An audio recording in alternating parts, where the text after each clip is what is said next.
महादेव इतना लुटा रहा है कि कोई कमी नहीं है बाबा की कृपा।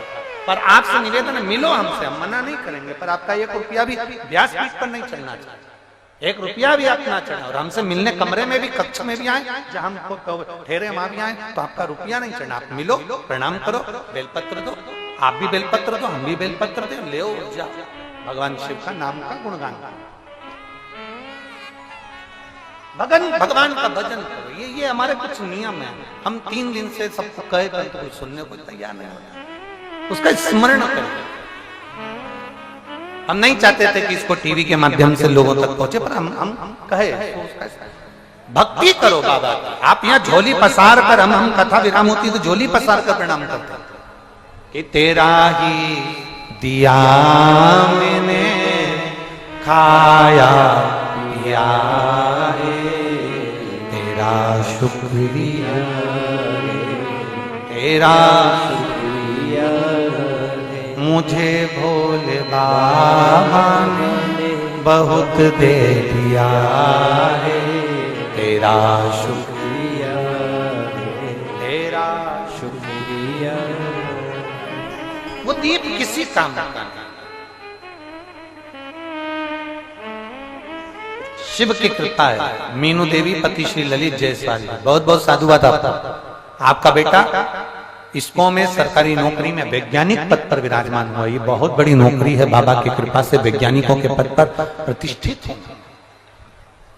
शिव कृपा, शंभु की उदार। एक पत्र और आया है, पत्तल भेजते हैं पर सामान नहीं भेजते खाने का।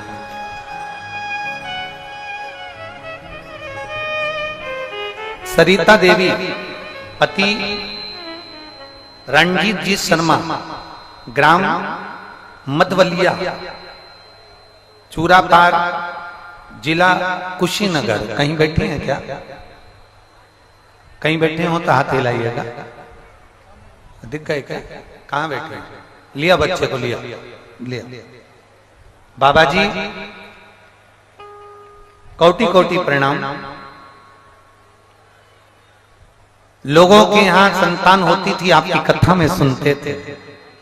किसी को 20 साल में, किसी को 30 साल में, किसी को 35 साल में, किसी को 40 साल में संतान दी। बाबा मेरे शादी को 17 साल हो गए थे, संतान का सुख नहीं था। हमने लखनऊ के सारे डॉक्टरों को दिखा लिया था, सारे डॉक्टरों से इलाज करवाया, पर संतान का सुख नहीं आया।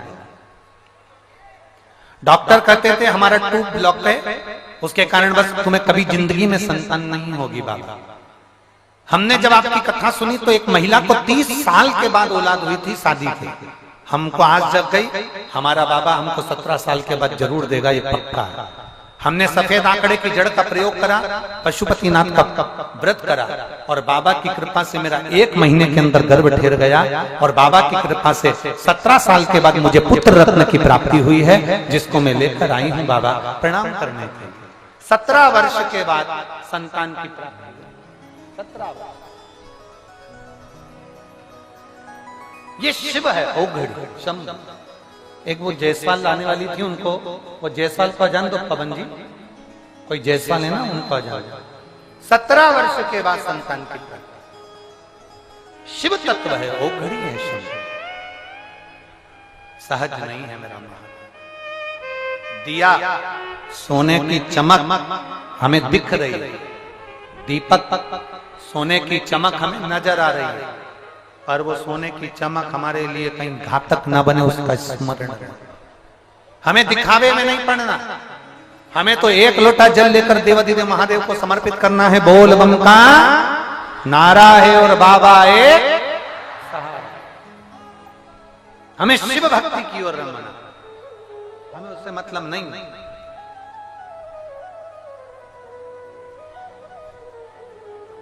हमें चमक की ओर नहीं।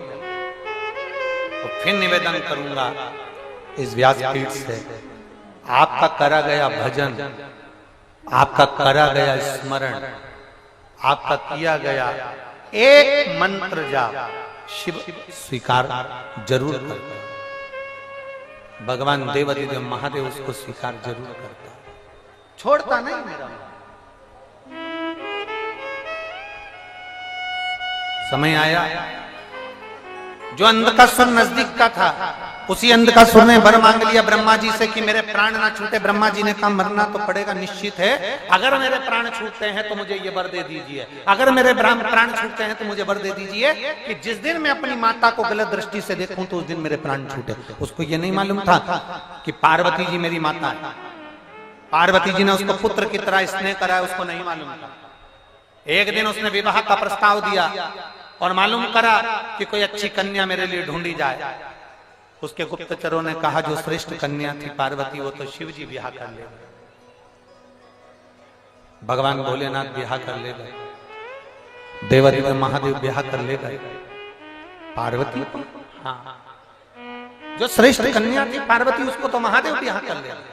अच्छा, तो पार्वती को मैं अपना बनाऊंगा। अंधकासुर ने विचार कर माता पार्वती को पाने का प्रयास किया। जैसे ही माता पार्वती जी के पास में गए, मां जगतजननी के सौंदर्य को देखकर, उनकी सुंदरता को देखकर उनको पाने के लिए हाथ आगे बढ़ाया। पार्वती जी ने तेज स्वर में चिल्लाया, देवादिदेव महादेव ने वहीं पर काल भैरव को प्रकट करा। काल भैरव ने आकर अंधकासुर का अंत कर दिया, अंधकासुर का अंत।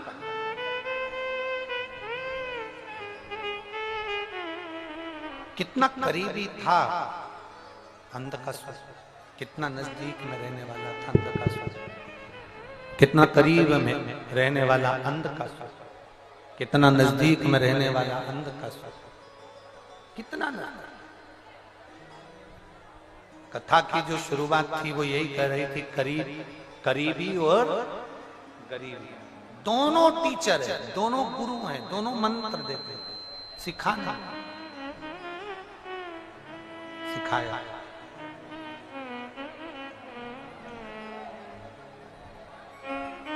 अंधकासुर का प्राण छूट गया, समय आया, आगे वर्णन किया। भगवान शंकर के तेज कुंज से,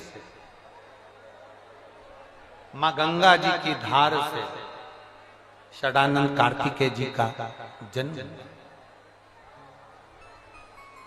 6 पुत्र जन्म लिए।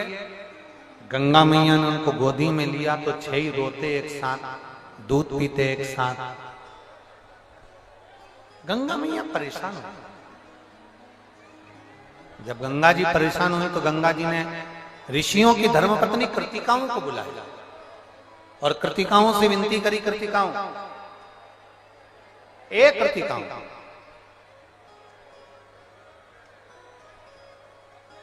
इन 6 पुत्रों को तुम्हें संभालना। कृतिकाओं ने 6 पुत्रों को गोदी में लिया, संभालना प्रारंभ करा, पर 6 रोए तो एक साथ, दूध पिए तो एक साथ, बिलखे तो एक साथ। कृतिकाएं भी दुखी हो गई। जब कृतिकाएं दुखी हुई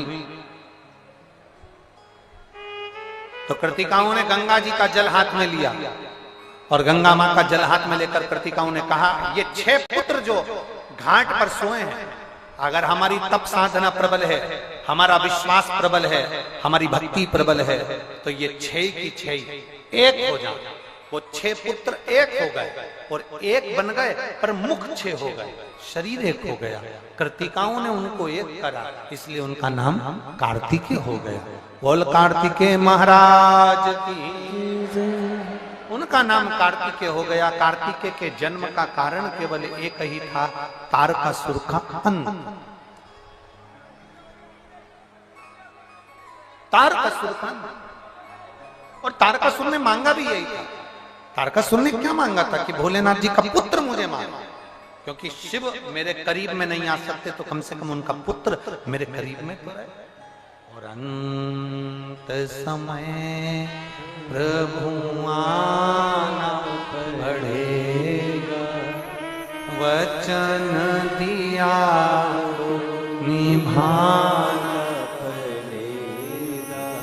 आए ना आए प्रभु कुटुंब कबीला, अंत समय प्रभु आना पड़ेगा। तारकासुर का षडानंद कार्तिकेय जी ने वध किया, अंत किया।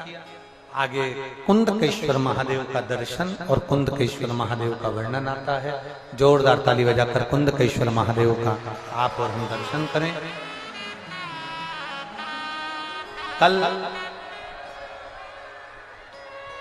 कल भी कथा का समय यही